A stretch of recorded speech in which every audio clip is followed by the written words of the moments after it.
Pues bueno, un partido la verdad muy competido, entramos bien, entramos con un gol pronto.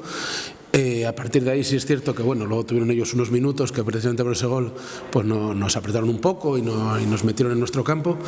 Tampoco estábamos del todo incómodos, teníamos gente rápida arriba, queríamos también intentar buscar la espalda. Lo conseguimos, tuvimos un par de ocasiones, bueno, no pudimos materializarlas y luego en la segunda, bueno, después de nos empataron pronto en un balón parado. Y bueno, después sí es verdad que ellos habían hecho mucho desgaste y los últimos 20-25 minutos les dominamos, tuvimos nuestras ocasiones y bueno, no entró esta vez, pero bien, contentos con el trabajo. Sí, bueno, el partido de Astur también, bueno, es verdad que no estuvimos bien, pero también es verdad que los goles fueron a balón parado, fue un poco un partido pues que es verdad que se nos escapó por ahí, por el tema del balón parado, pero no fue una debacle tan gorda como parece el resultado. Pero bueno, sí es verdad que un buen partido como el del otro día, a pesar de no poder hacernos con los 3 puntos, pues nos vale para digamos pasar un poco olvidar un poco el partido del Astur. Bueno, al final es un proceso, a veces no entran, a veces entran.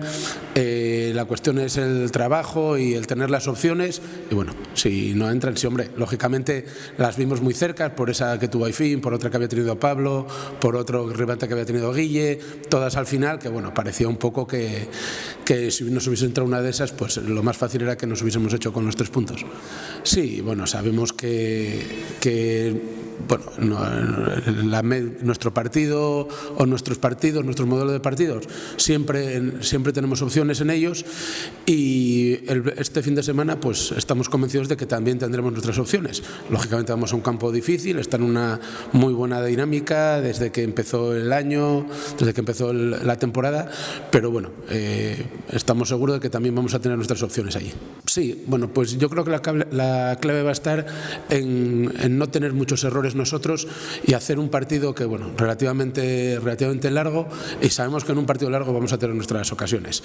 Esperemos no cometer errores al principio, que eso sí nos supondría seguramente una pequeña losa para nosotros y para ellos pues bueno, pues reforzarles un poco en esta dinámica que llevan. A partir de ahí yo creo que les podemos generar problemas y que les entren algunas dudas.